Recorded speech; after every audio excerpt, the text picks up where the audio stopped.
Welcome to Resuscitating Your Meetings webinar, right? To become an expert at running productive and effective meetings on your own. That would be fantastic. My name is Tiffany Carter, and I'm your co-host today, along with Rory Shepard. And Rory Shepard is the firm owner here at Action Coach of West Texas. Tons of experience. Rory, we love assessment. Someone introduced you by telling a little bit about your assessment, your ideal client. So Rory is a discriminating ideator in the Working Genius assessment. He's got a ton of invention and a lot of discernment, especially around processes and systems and spreadsheets. So all you spreadsheet lovers out there. And then Rory's ideal client is someone that needs someone. They're probably not a Simplify person, but they're someone that needs Simplify in their business or their life. How he does that is he makes sense of those processes and systems, and what you get and what you experience from that is the right way with Rory Shepard. So welcome to the webinar, Rory. Well, thank you, Tiffany. I'm really excited about talking about meetings today, which may sound a little bit counterintuitive to some folks, is that, and we'll talk about that in just a few minutes, about how so many people, when you talk about meetings, their first reaction is, I hate meetings. Mm-hmm. So we want to turn that around. We spend, regardless of the organization that we're in, we spend a lot of time in meetings and talking about projects and the things that we need to do. And as opposed to having those hours of the day be boring and frustrating and kind of drudgery, we would rather those be some of the best hours in your day. And I think we can do that. And so Absolutely. That's what we're going to talk about today. Love it. I will take advantage of this opportunity and do a brief introduction of you. So Tiffany Carter comes to Action Coach of West Texas. She's an executive coach, a business coach. She comes with years of experience on the operational and process side. She is an intuitive activator. So she's got lots of discernment and lots of galvanizing. We'll talk about those two attributes in a little bit as we talk about the types of meetings and those conversations that we should be driving. So a key for you is, just because you're the boss or you're the department manager or you're the leader, doesn't mean you have to run every meeting in your department. And so for Tiffany, with discernment and galvanizing, if we're doing a brainstorming session and coming up with new ideas, she's great at saying, yeah, that's a great idea, or that's not a great idea. But when she says that's not a great idea, if I say, okay, smart girl, what is a good idea? Invention is not her thing. And so she may say, I don't have another idea. I can just tell you that one's not it. And so part of this, and thinking about meetings in general, is that we need to get the right person facilitating the right types of meetings. And we'll talk about that as we get later into the conversation. Love it. Tiffany is always seeking a better way. And so that's her why that's down there in the left-hand corner. You can see that, her why being a better way. And this is from the why operating system. We would love to have a conversation with somebody about doing that assessment. This is based on Simon Sinek's golden circle of why, how, and what. And so her why is a better way. So how we experience Tiffany is, she is always seeking a better way. She wants that better way to be simple. And what she's going to do is challenge the status quo so that she can get to that better way. And so she actually, if I look at, up on the top right-hand side, I look at her DISC profile. She loves solving problems, but she also has a pretty high C in that DISC profile. That means she follows rules, or she loves to follow rules. But this challenge will be that she's going to challenge those rules that don't make sense so that she can get back into compliance with them after she's got a better way. And so as we spend the next half hour to 45 minutes talking about meetings, what you're going to see and experience is me talking about simplify, me talking about going through and getting a process in place that we can use over and over again. Tiffany talking about finding a better way, challenging the status quo, but also having that simplify as part of what she does. Love it. It's going to be fun. Yeah. So let's talk about our goals for today. Yeah. We're going to discuss the solutions to the most common issues with meetings and how we can move them from boring and frustrating to the best hours of the week. By the way, that can happen. I know y'all are sitting on the other side going, really? We do have an offer that we're going to give you at the end of the webinar today. It's going to be a high value. We just ask that you enter your goals for today's webinar into the comments now. We want to make sure that we address those. We think we have a pretty good outline, but sometimes y'all surprise us with some of the insight and questions and goals that you have. So please drop those in the comments now. We'll be sure to get to those. So Rory, we've talked a lot about meetings lately. Yes. Why do we hate meetings? So that's a great place to start. And I think as we get further, we're going to show you the agenda, and then we're going to drop right into that topic on why do we hate meetings. If you've got a specific reason on why you hate meetings, you can drop that into the comments now too. Would love to kind of see and hear those from you. But we know there is a high number of reasons why we hate meetings. But we're not just going to talk about the things that we don't like. We're going to talk about solutions that you can put into place as you end this webinar today, starting with just how you organize and execute meetings. And as simple as that sounds, I mean, it's the pre-meeting prep. It's the planning that I do before the meeting starts. It's how I facilitate the meeting while we're in it. And then what am I doing on the follow-up side? Those three bullets there of how we organize and execute meetings can be life-changing for you in the way you execute meetings. But then we also have a little bit of a thought process for you around the different types of meetings. It's not one size fits all. A meeting is a meeting is a meeting. We want to kind of give you a handful of definitions. You may have different words around what that meeting is for you, but that framework or that structure is going to be relatively the same. So we're going to talk about those. And then we're also going to look back to this working genius idea of who should be the facilitator for conversations, even in meetings, or the facilitator for a specific meeting or meeting type.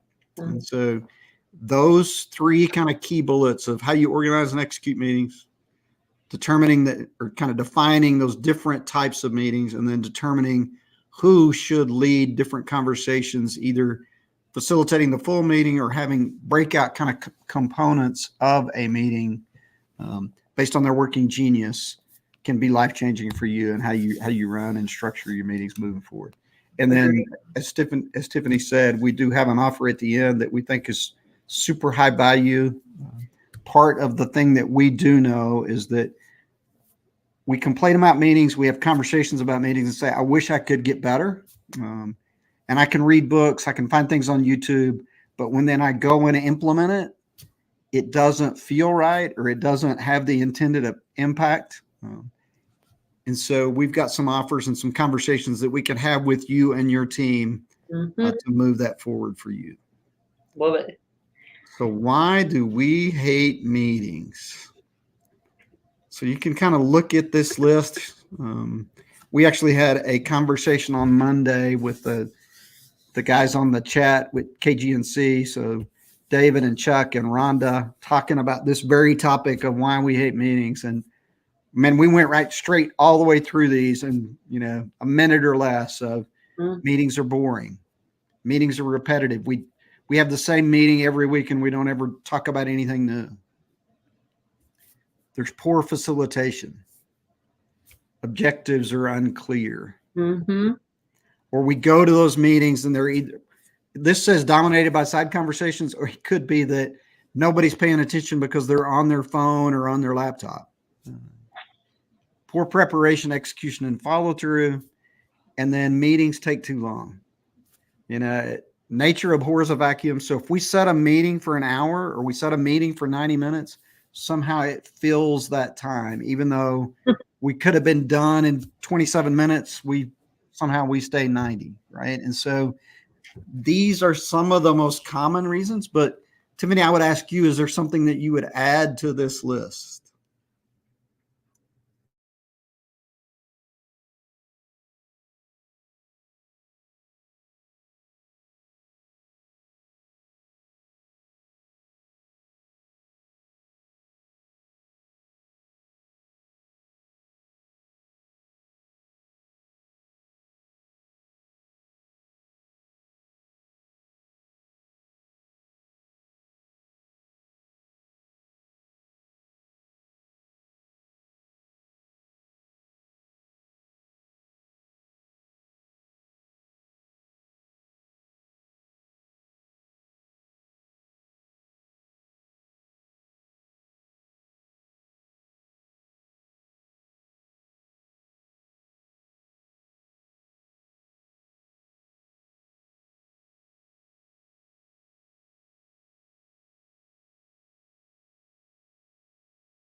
Everybody has a plan until they get punched in the mouth. Tiffany, you there? You back? I'm here. Okay. I'm here.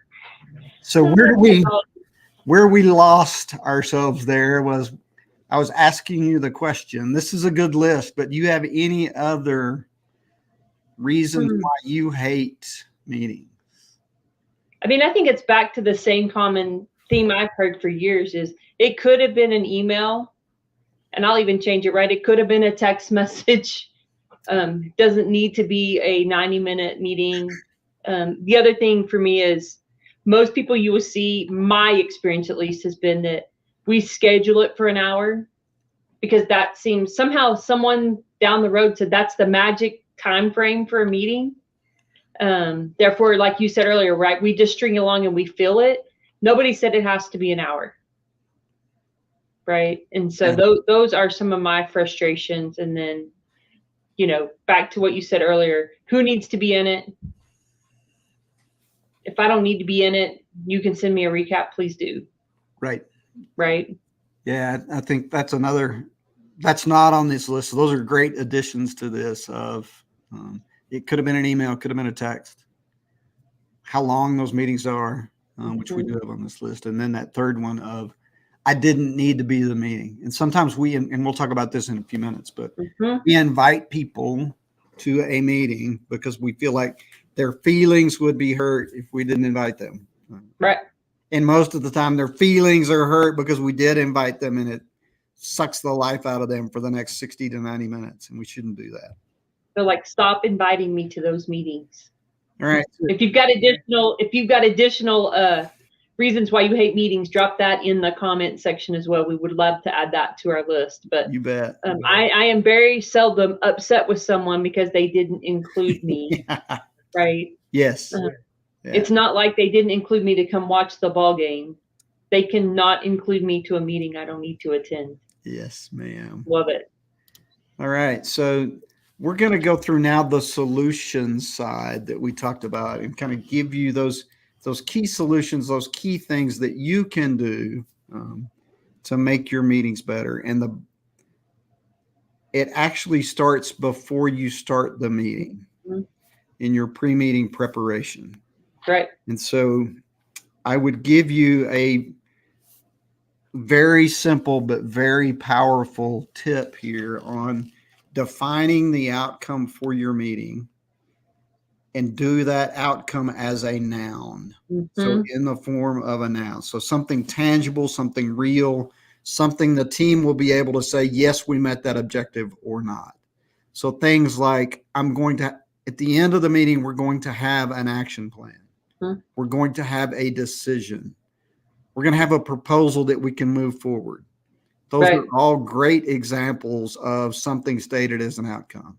That we're going to do a status review.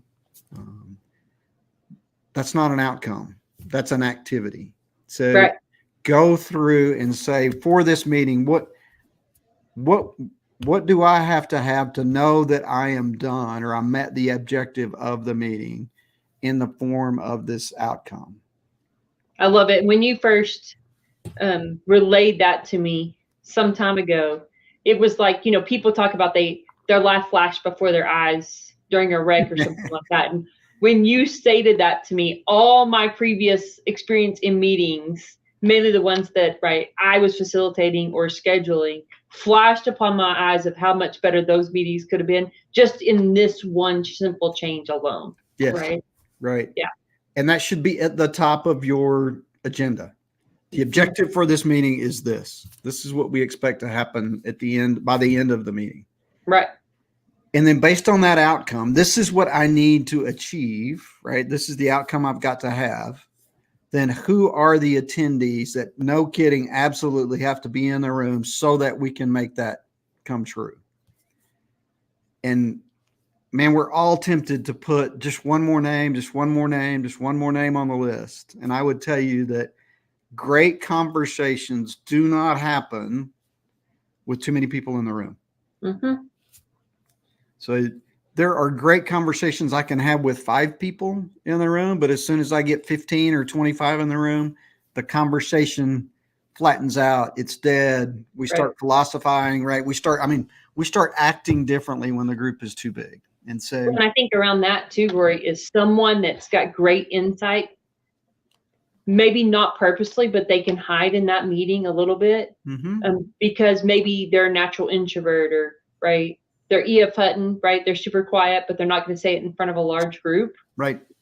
So, having those people in a room that with the number is easier to handle those conversations, we get our dialogue just really improves from there. Yeah. And to your point, I can get lost in the shuffle of too many people in the room. But my voice will have to be heard if there's a smaller number of folks in the room. That's right. So I just going through and saying, if this is the outcome that I need to have, does Tiffany need to be in the room so that we can achieve that? Yes or no? And if the answer is no, then I'll send her hey, we're having this meeting. This is the outcome that we want. As soon as we achieve it, we'll send you a recap. I don't have to hide it from her or act like it's not happening, but I need to limit the number of attendees to the right number so that we can achieve the things that we want to achieve. Yeah, when I'm finding I'm not on that invite list, I might bring him a hot coffee as a reward, right? Thank you. Yes. Love All it. right. So once we get to the meeting, 3 quick tips. Defining the rules, require participation, and then assign action at the end. And so some organizations have a great set of kind of rules for meetings. Others don't. If you're, congratulations, if you're an organization that kind of has a standard set of we always have an agenda. We always have a facilitator. We always have a note taker. We always have somebody that recaps the meeting minutes and has them out in 24 hours, right? That's fantastic. But if you don't have that, short list here of no side conversations, staying on topic, using a parking lot for those discussions that would take you off topic, and end your meetings on time. If you just do those 4 things, the quality of your meeting goes up significantly, maybe 2x or 3x, just by doing those 4 simple things. Love it. And the parking lot for discussions, right? that is a huge key, being in an organization that has done that prior. And every organization does a little bit, but I'll have to tell you a quick story where he was with an organization. We had parking lots in meetings, but maybe this is where my love for Post-it notes came. But we had always had Post-it note stack in the meeting rooms, and you would write that down, take it off and stick it in the middle of the table, and there's your parking lot. I love that. Right. And sometimes you don't have to have I don't even have to do that if it's, you and I are going down a conversation. It's a rabbit trail that's taking us off topic. The conversation could be as simple as, that's a great conversation you two need to have. Right. Have that, send us the results of that conversation, but we need to get back on topic. I love it. So require participation. So again, back to, I limited the number of people that I needed in the meeting. But then that means that the people that I invited need to participate. And so that's the reason why you're there. And so the flow, the conversation, outcomes are all better if everybody participates in a timely manner. And it's not like pulling teeth to get you to have that conversation. So right. Again, once I'm in the meeting as the facilitator, make sure everybody's voice is heard early, and that we keep going back and making sure everybody is counted as we go through. Right. And then finally, this assign action. That is a piece that so many meetings and we talk to people all the time, leaders all the time, that say, I get so frustrated with our meetings because we agree that we're going to do something, and we come back the next week and it's, oh, I was really busy, I didn't get any of that done. And so just assigning the action, having that in the minutes as they go back out. But then some other people will say, I thought we agreed to do this, but there was nobody assigned the task. And so in here, your two, the two best questions, by who and by when, should be, if I'm a great facilitator, any action item that we create, I need to be asking those two questions and making sure that it's captured. Mm-hmm. Love it. Really, really important. Back to requiring participation. When we set that meeting up correctly with the invite and what's going to be covered, we help the processors in the organization so that they are prepared to engage in that. But what we tend to do is schedule meeting, don't give any insight, don't have any rules. And then we get frustrated when the process in the room is not speaking. Right. Well, by the way, I didn't give them the time or the opportunity to process. And so now I have to give it to them in the meeting. So doing your preparation, right, having that in the invite is key to getting the participation that we want. Yeah, and I love that. Don't surprise somebody with the agenda when they show up in the room. If I can send that out 24 hours in advance, even the day of, give them a chance to think about the topic before they show up, the better off I'll be. I promise. Take that from someone that's done it. It doesn't work very well. And then finally, that third component is post-meeting follow-up. So distributing the minutes and scheduling the next meeting. And this actually, the best facilitators do that before the meeting ends. Mm-hmm. It's really in preparation for the next one, right? And so what is that?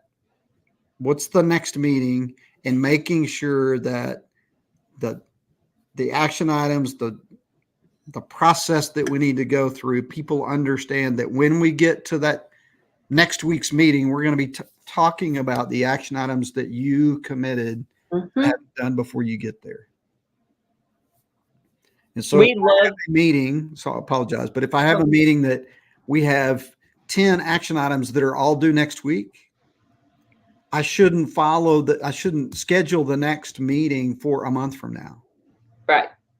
I need to follow the urgency of all the action items and say, it looks like we've got enough here that we need to meet again next week so that we can keep this moving forward. I love it. And right on your deck here, it says accountability drives results. And we say measure what you treasure, and accountability is a big piece of that. So, right, what does that look like? And then matching that urgency is key. Yes. All right. So that's that. How do I, what are those solutions that I can make sure that my meetings run more smoothly? It's those three simple areas of pre-meeting planning or preparation, in-meeting facilitation, and then post-meeting follow-up. Mm-hmm. Sounds a lot like things we learned in kindergarten, but so often we fail to do those three simple things. So now we're going to dive a little bit deeper and just talk about defining or kind of laying out four different structures or four different types of meetings. Patrick Lencioni, we're a big Patrick Lencioni fan, but he wrote a book a number of years ago around meetings where he defined kind of four basic structures for meetings. Now, you may have a different name for this in your organization, so we'll go through them really quickly here, go a little bit deeper, but then just talk about kind of the nature of the meetings and what the expectations or the outcomes should be for these meetings. And so the first one is the daily check-in. The second is the weekly tactical. The third is that monthly strategic meeting. And the fourth is that quarterly offsite. So let's go into those in a little bit more detail. This is my favorite one, Rory. The daily check-in, right? Yes. Mainly because it's short. Yep. Right. So a short daily meeting that allows team members to share updates and stay aligned. It should be brief, focused on tactical issues to ensure everyone starts the day with a clear sense of priorities. And I think the reason why I really love this is, we at Chick-fil-A in the restaurants, we called them huddles. Yes. Pre-shift huddle. It's that. I mean, so in that case, you did this multiple times in a day. Yeah. At the start of every shift, you had a quick 3 to 5 minute huddle and a conversation just about what are the goals? Is there anything that's special today? Are we actually short on something? Is there something on the drink machine that's not working? Whatever that is, right. I'm going to cover that in that short huddle before the shift starts. Critical. Critical. In a project space, especially if I'm in an agile shop, this may be the daily stand-up. It's 5 to 15 minutes. I'm talking about those things that I'm working on, those things that I've completed, the things that are in my backlog. I'm giving you that update, but it's that kind of that daily stand-up. And this is one place where we have to be real careful about following the rules, what we've set in place. We can rabbit trail, we can get sidetracked with individual conversations, parking lot questions, right? Yes. We really have to stay on task to make this have the value that it needs. Really critical in the daily check-in. Yep.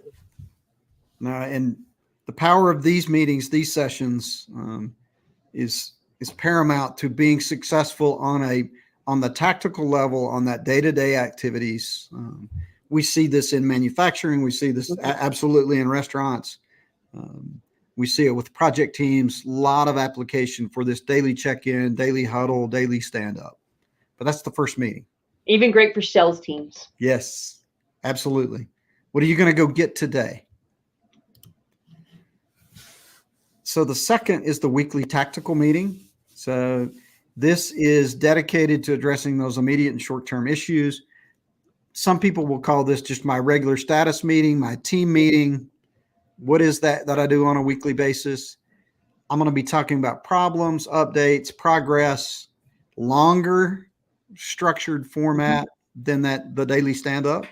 But again, this does not have to be an hour or an hour and a half. It's how long do I need to go through the topics that I need to go through so that we can be done. Right. We have our weekly team meeting on Fridays. So today we had our weekly team meeting. We weren't done in 27 minutes, but we were done in 29, right? So we don't have to go an hour if that's not what you need. No better saying than, hey, I'm going to give you time back in your day. Woohoo. Yes. We all love that. Right. Agreed. Let's talk about the third type, the monthly strategic meeting. Yeah, so that is a meeting that focuses on the long-term strategic topics and issues within the organization. This is really going to help you with your strategic goals, your plans. Are we staying on track? how do we adapt to changing circumstances? I think that's huge for today. Just things change much faster. We were talking about a client. They've got a similar business that's going to be in their area pretty quick, right? That is changing, and that can change quickly. And so these are those monthly strategic plans. But we're having some conversations. These may be a little bit longer. Again, back to what Rory said just a second ago, it doesn't have to be an hour long. It may be longer, but when we get finished, we're finished. But this is really just driving into the goals and plans. And this is where you're probably going to be a little more specific about who do we need in this meeting? Yes. Who are the right people for this strategic? Yeah, in your organization, this could be. I'm not gonna recommend you move this to quarterly, but maybe you have 2 of these a quarter, or you may end up with having 2 of these a month, right? Depending on your organization, the size, the scope, the amount of change that's occurring in your organization is going to be part of that dictates how often I need to have this meeting. Right. But we're strong believers in 90-day plans and quarterly goals and things like that. Having a conversation at the end of each month and reflecting back and saying, this was a goal, this is the progress that we've made. Are we ahead? Are we behind? Where do we need to go from here? Right. This monthly strategic meeting is key for that. So that I can check and adjust before I get to the end of the quarter, but I can also may have to retool what I'm doing in the following quarter based on the progress that we're making. Right. And had a conversation with 2 different business owners this week, and one was doing it right after the month's end and was making those adjustments more timely, let's put it that way, versus one that's doing it 2 weeks in. And that person goes, oh, I could make better choices and better decisions and adapt a little bit better if I had this at a different time of the month. So, right, really looking at when do you need to have it is key as well. Yep. Yes. So, and then the last one is that quarterly offsite review. So this is more about seeing where we are, what's going on in the industry, thinking about what should be next. Do we have a new product or a new service that we need to launch? Do we need to move to a different geography in the country or in the state, or just open a second location or whatever that might be? This would be in that conversation. Now, this is not just brainstorming. So, and we'll talk about those in kind of these different flavors of conversations, but I'm going to do some brainstorming, but I also am going to talk about those things in our strategy and the goals how are we doing on those? And then I'm also going to talk about tactical things that we've just got to finish this, right? So, we said we were going to be done 3 weeks ago. We still haven't met that date. What do we need to do to finish? That may be part of this conversation as well. So don't think of an offsite as only head in the clouds thinking about what needs to happen 5 years from now. Right. I really need to be spending time talking about everything from brainstorming where we need to go to what are we doing around activating and implementing things as we are sitting here today to say, no, we've got to finish that topic sooner rather than later. I love that. And Rory, a lot of business leaders and business owners that we talk to, they go, hey, do I really need to move off site for this? Like, I think we could just do this in the office and make it shorter in just a couple of hours. What would your response to that be? I think what the temptation when I stay on site is that at breaks, I'm going to go check on something. I'm going to answer an email. I'm going to go check my voicemail. I'm going to do all those things. The power of the offsite is that I move out of my current location. The environment is different, and I know that that means the work needs to be different. Now, there are times where I can do an offsite onsite. I've done that for years, right? Where we say we don't need to go offsite. We need to have a 2-hour meeting, but we need to restructure the room, or we need to have the front of the room be what was, traditionally the back of the room. We need to do something different, or, radically change our approach to the way we meet so that I can feel like this one's different. Right. But that's where the power is. It's not, I mean, I don't have to go to a hotel. I don't have to play golf. I don't have, right? I mean, all those things may be what you associate with an offsite. It's really get in a different location and have a different mindset so that you have a different conversation. I think I've been going to the wrong offsite once because no one's ever offered me golf. Great. Yeah, you've gone to the wrong offsites. All right. So again, super simple tips of saying, think about your meetings differently.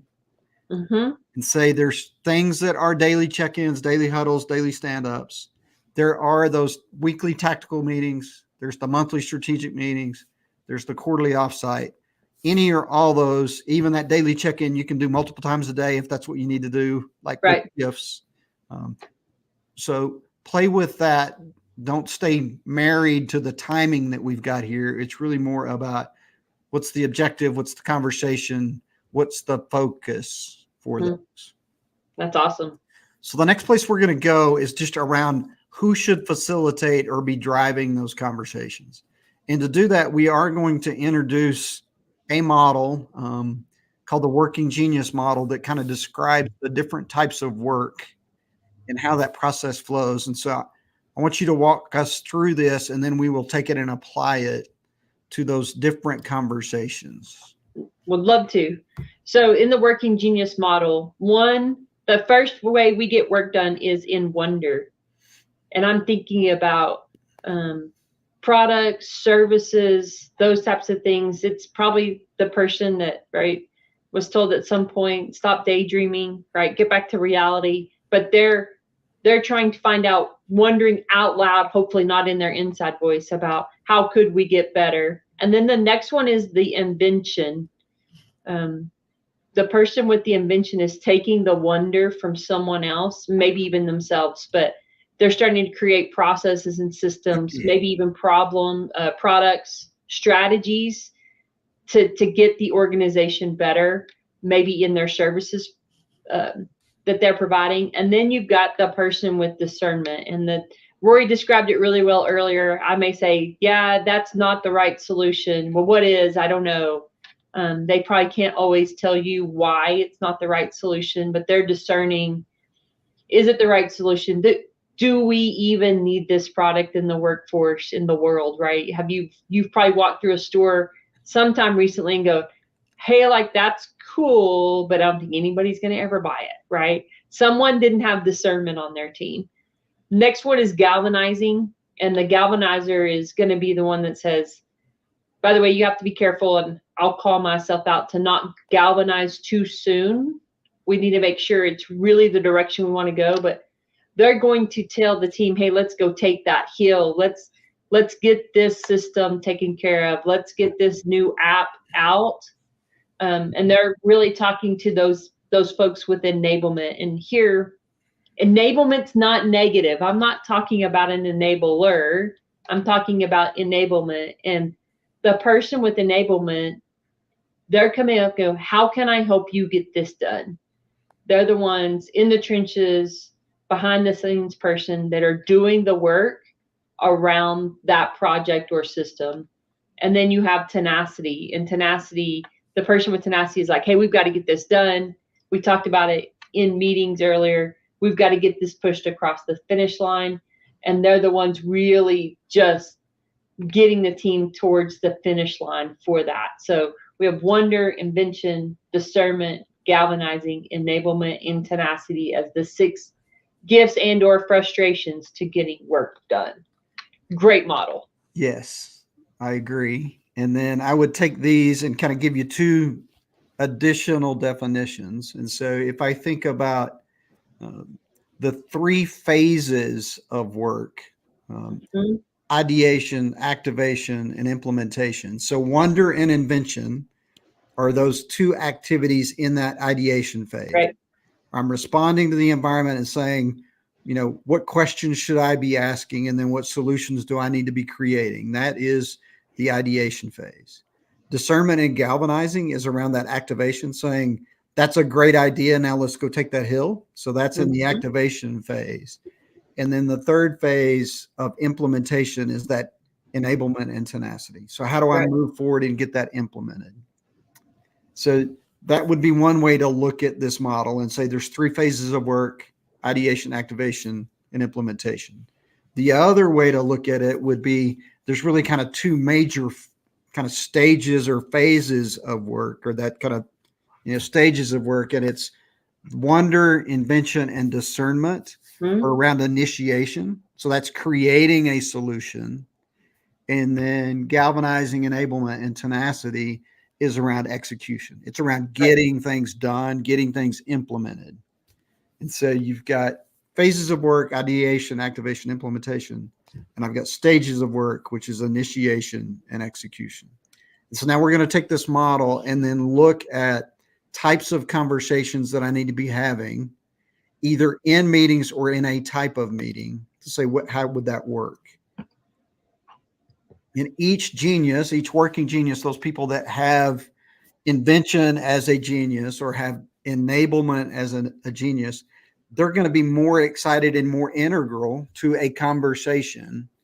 And so if we think of just broad kind of strokes and just say, what percentage of my conversation on a daily basis or in meetings are going to be any of these? So brainstorming, decision making, and launching kind of conversations are really only about 15% of the time each. So a little less than half, I'm going to be having those kind of conversations of brainstorming, decision making, and launching. But then status checking and obstacle clearing is really that getting things done is going to be more than 50% of the time. That's what I'm going to be talking about. Right. And so from a working genius point of view, if I'm a wonder, invention, or discernment person, I'm going to love those brainstorming sessions or those brainstorming conversations inside that monthly strategic or that quarterly offsite. Mm-hmm. But the invention genius should be the one that's driving the meeting. So they're the ones that are coming up with the ideas, responding to what the wanderer has, but then allowing the discerner to say, that's close, but that's still not the right solution. Right. But the inventor needs to be one driving that conversation. The second one of decision making, that's invention, discernment, and galvanizing. But the discernment person should be the driver in those conversations. So if I'm the leader and I have wonder and invention as my 2 geniuses, or I'm the leader and I have enablement and tenacity as my 2 working geniuses, I need to be in the decision-making conversation, but I don't need to be the one driving. It should be the person with discernment. Third type of launching conversations. So this is we're ready to go, right? That needs to be the discernment, galvanizing, enablement. Those 3 geniuses absolutely need to be in the meeting.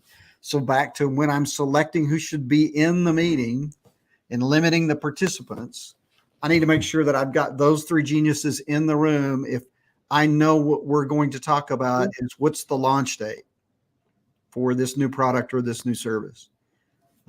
But the galvanizer, the person that says, let's go, they're the cheerleader. They're the ones that say, I can rally the troops and make this happen. They're the one that needs to be driving that conversation. Right. And then the final, that status check, obstacle clearing conversation, the 3 geniuses that have to be in the room are galvanizing, enablement, and tenacity. But in effect, really everybody needs to be in there if we're doing status check on where we are. More than half of our conversations are going to be these. Mm-hmm. The driver, right, could be any of those 3. It could be the galvanizer, the enablement, and tenacity. But I would say that, the one with tenacity is going to be the one that's the bulldog, the dog on the bone that says, no kidding, when are we going to get this resolved? What's the date? Let's make sure that this happens. Right.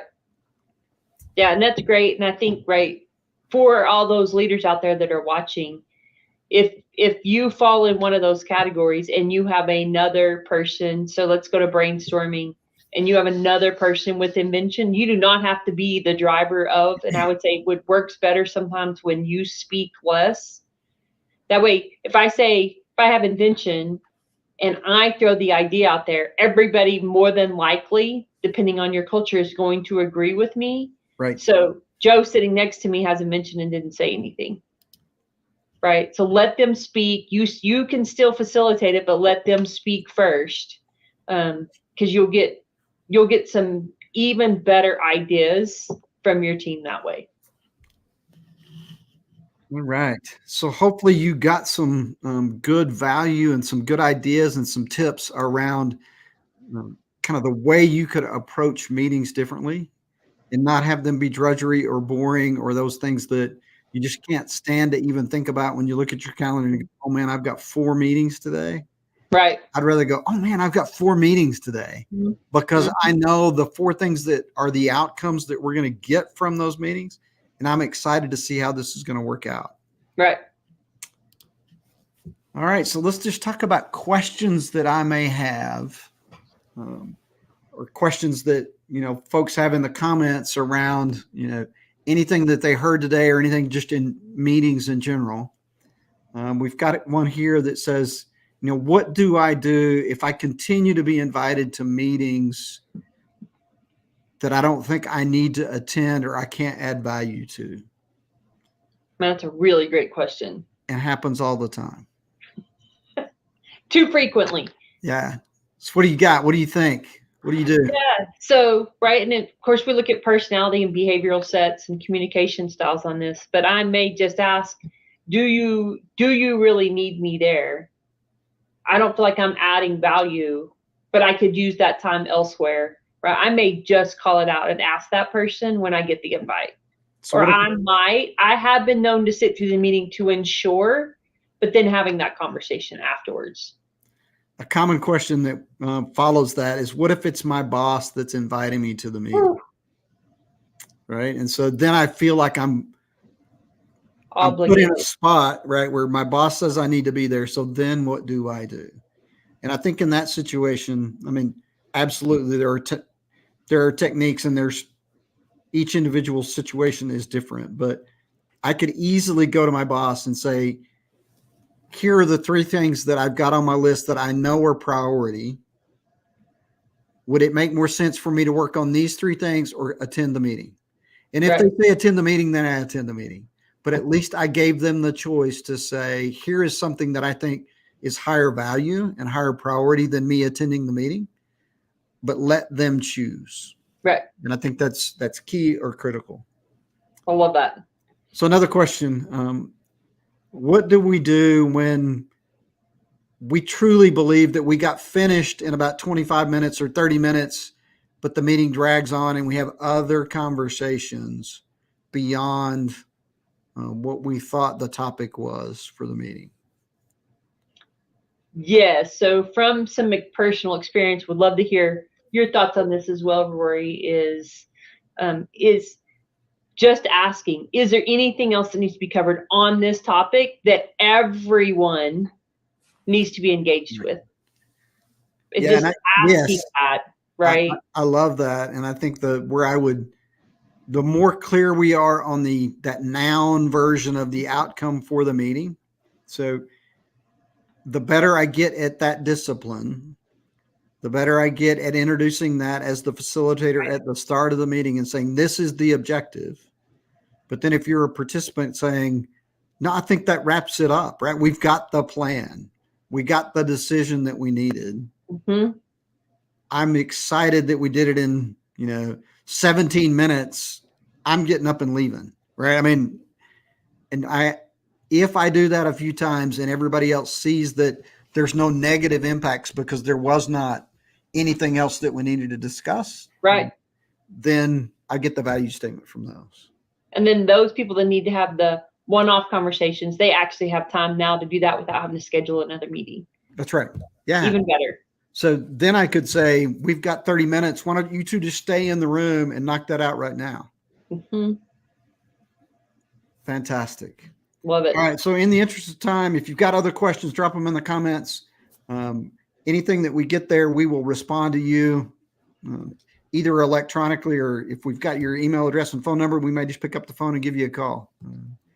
But let's go to one of the things that we committed to was a high value offer for folks Mm-hmm. around this topic of meetings. And so I would love to unveil what we say is a high value offer for Drum roll. conversations around fixing your meetings. Mm-hmm. And I love the beginning of this offer. It's around the working genius assessment and your DISC and motivator assessments, because we all communicate and interact differently, and we all bring strengths to the table. And what are those? So the offer includes the working genius and the DISC plus motivators assessment for your team, up to 12 team members, and then 2 workshops. So you may have the skills and you may be close enough to watching this webinar to go, I can make some significant changes to our meetings without anything. And I was like, hey, kudos to you. Love that. But we're also in this package offering 2 workshops. And one is to review and discuss impacts of the assessments. And the second is to review key elements of improved meetings. You're going to get about 4 hours of workshops there. So adding value to your team. And then where the rubber meets the road is what my dad always called it, which is attendance at 3 team meetings to review and provide feedback. And we've had the opportunity to do that for some of our clients, Rory. And the impact is huge when I've got someone in there to give me some feedback, and I'm not doing it all on my own. Yeah, the quality of the conversation, not being as the boss, having to call out what the issues are, or the lack of participation, or the quality of the conversation. Mm-hmm. When you've got an outsider that can give you that objective feedback, but also push you a little bit beyond your comfort zone on how the meeting could be better, it dramatically changes. And so had the opportunity to do this a handful of times over the last 4 to 6 months. And just going back to the first meeting that I attended to the third or fourth meeting I attended, and just go, holy cow, the quality is so much better. Right. They're shorter, they're more compact, hard hitting. The conversations are better. They challenge each other. They're asking each other questions. I mean, the interaction is just dramatically different from the first meeting to the third or fourth one. And so I would tell you that that audit, or how do you hold meetings and how can you get better? Oftentimes having someone else just tell us the things that we already know, but telling not only us, but telling our team that out loud in front of everybody makes a huge difference. And so this is a package that I would tell you will truly will resuscitate your meetings. And because you watch this webinar, the Working Genius, the DISC, for up to 12 people, and then the workshops and the attendance, $2,500 gets you this full package. We will drop in the comments a link where you can order that, or you can just drop either Tiffany and I a direct message, and we would love to have a conversation with you following up on this. High value offer, huge impact. Your meetings can be different starting today if you take action. I love it. And the people that are in those meetings and are getting the review and they're providing the feedback, right, they're going to teach that down. And so your whole staff, your organization is going to get incrementally better. Yes, absolutely. No doubt about it. It's a steal at $2,500, Rory. Yep. Well, I hope you enjoyed this webinar. I hope you got a few tips that you could take away. And then if you believe that you want to fast track that development and the growth of your team and the way that you hold meetings, would love to engage with you on this offer for meetings. So reach out, give us a holler. Let's get 2024 started today by taking action so that your meetings next year are better than ever. Awesome. Thanks, everybody. Thanks for joining us.